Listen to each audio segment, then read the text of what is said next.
J'enlève avec de l'eau pour enlever le surplus de décapant.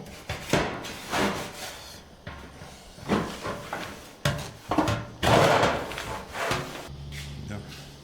Bon, je vais te présenter. Le temps que ça m'a pris, ça s'est étalé sur une année à peu près, parce qu'il y avait l'aspect esthétique de la chose. Il fallait concevoir une sculpture, déjà une maquette de sculpture en terre, puis en plâtre, valider la maquette. Après, il a fallu réaliser à l'échelle 1, c'est-à-dire la sculpture en vraie grandeur. Et ça, je l'ai réalisé avec du béton. Il a fallu aussi le faire valider par le cabinet d'architectes pour qu'on soit bien d'accord sur la conception. J'ai fait des exemples de réalisation aussi pour la partie sphérique, pour voir l'aspect, le résultat de rendu final et l'aspect de surface. Donc ça a pris pas mal de temps, on a travaillé pendant à peu près une année, quoi.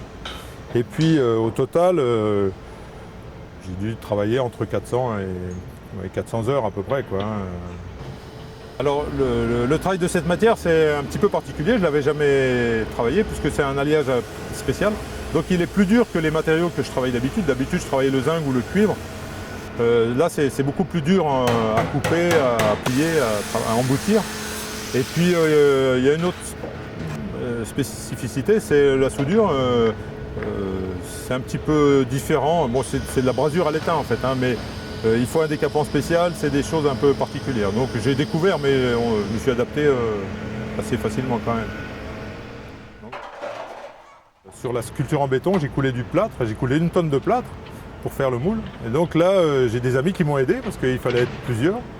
Pour le démoulage du plâtre aussi, donc moi ça s'est fait un samedi, un week-end à la sauvette comme ça. Et puis le week-end du 14 juillet, là, juste avant la pause, j'ai d'autres amis qui sont venus aussi pour m'aider à terminer les soudures sur la flamme parce qu'il fallait souder le fond à l'arrière et c'était pas terminé. Et puis notamment aussi pour charger parce qu'on a mené ça sur une remorque. Donc pour charger sur la remorque, il fallait de nombreux bras et mes amis m'ont aidé. T'as pas des couleurs de l'autre côté? On s'en fout derrière. Ah ouais, s'en fout, ça va être caché.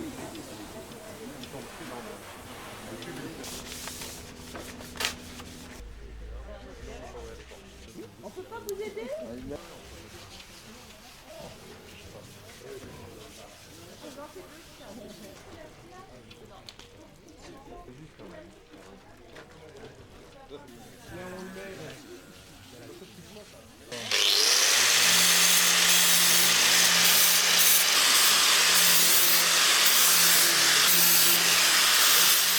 Ouais. Le musée de la gendarmerie nationale existe depuis 1946. Il a été créé au sein de l'école d'application de la gendarmerie nationale. Donc la collection s'est très vite étoffée au fil des années grâce à des dons de gendarmes, de fils de gendarmes, de descendants de gendarmes et grâce également à des acquisitions jusqu'à ce que la collection atteigne plus de 30 000 objets à l'heure actuelle. Alors le choix de l'architecte était de trouver un marqueur identitaire pour ce musée. Il fallait lui trouver un symbole parce qu'il ne voulait écrire nulle part musée de la gendarmerie nationale, ni sur la façade, ni sur le parvis, ni sur les abords directs du musée. Donc il a fallu trouver ce symbole et ce symbole était très naturellement, s'est imposé à lui et ce symbole c'est la grenade enflammée. Bonjour.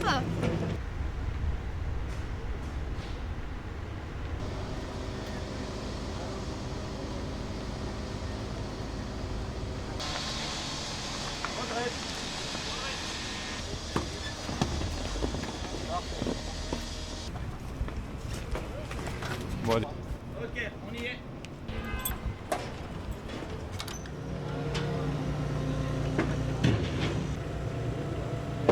Cette petite cheville là, on va voir le mieux. Hein. Parce que ceux-là, il faut qu'elles soient ressorties au maximum.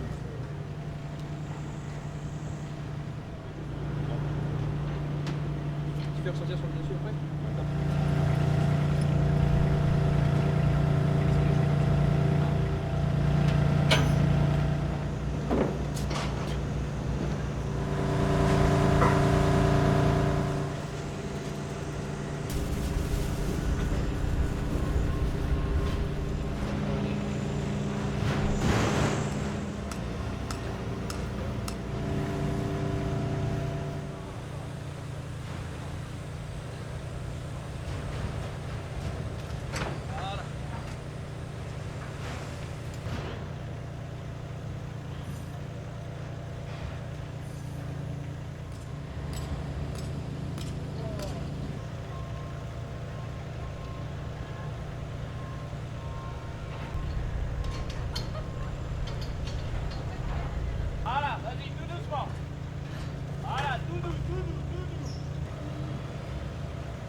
Non, non, mais de toute façon, tu l'enlèveras pas. Ça. On n'a pas pris, j'ai pas pris le produit. Hein.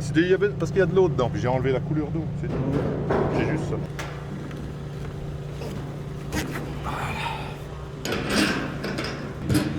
Vas-y, Drake. Voilà.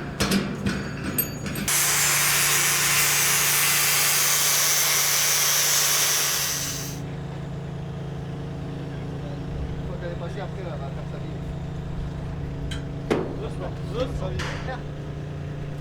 Par contre, c'est peut-être une troisième tisane, tu vois, dans les coups du bas. Ça, tu vas à boulon, hein.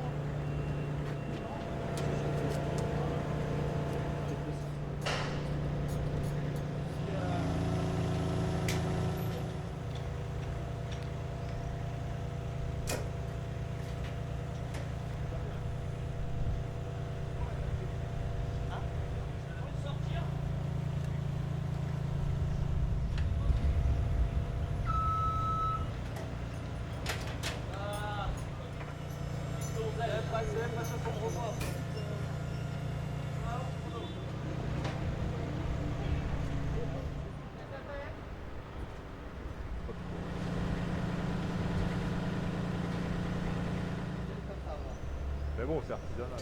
Hein. Fais-moi une autre, hein. Regarde ce que je fais. Voilà, merci.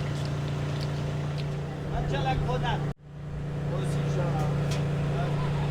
Mon papa, il y a un truc dans ma tête. C'est le bas, ça. Vraiment d'Alsace, ça. Ce marqueur identitaire est vraiment l'appel du public. Le visiteur le voit dès la voie publique, même quand il arrive d'un peu plus loin. Il regarde ce fronton qui l'appelle et qui l'invite à entrer.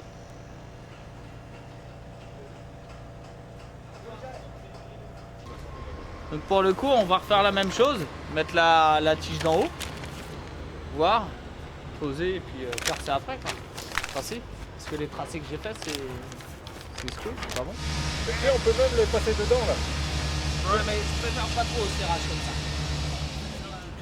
Parce que le risque, c'est que ça tourne dedans, tu vois. C'est ça le risque.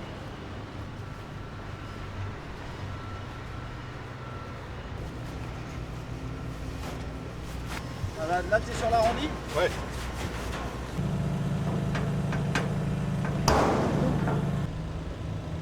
Stop.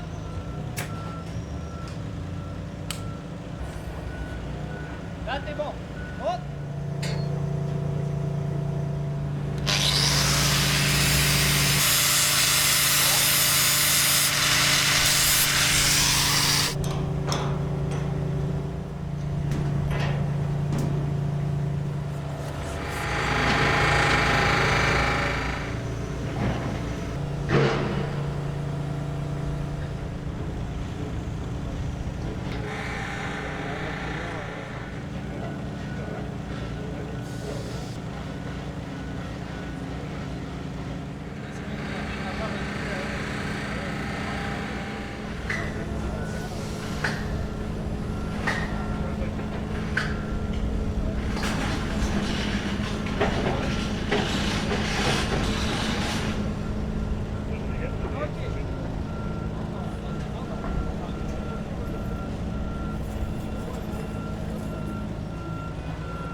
Et après tu descendras le cap. Tu vois? Ah, tu peux monter le cap. Le cap.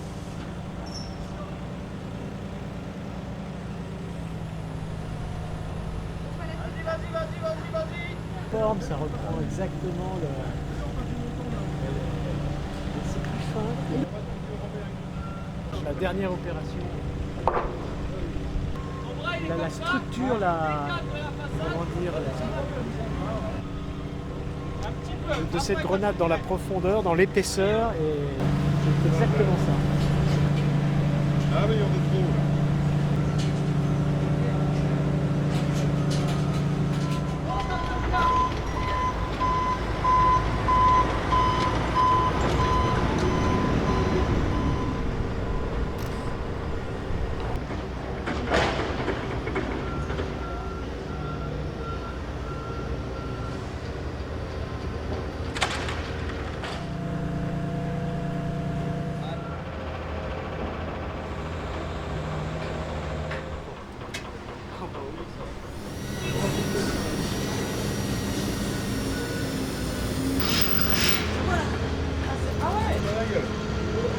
Sur les 5 candidats retenus après une première sélection sur plus de 72 candidats pour un appel d'offres européen, les 5 candidats ont tous fait un projet et le seul qui a pu faire un projet sans écrire dessus musée de la gendarmerie, c'est le cabinet Moati et Rivière, donc Alain Moati qui a pensé à cette avancée et avec le symbole de la grenade éclatée qui va permettre à tous les riverains qui passeront devant de découvrir ce bâtiment et de s'interroger sur ce que c'est.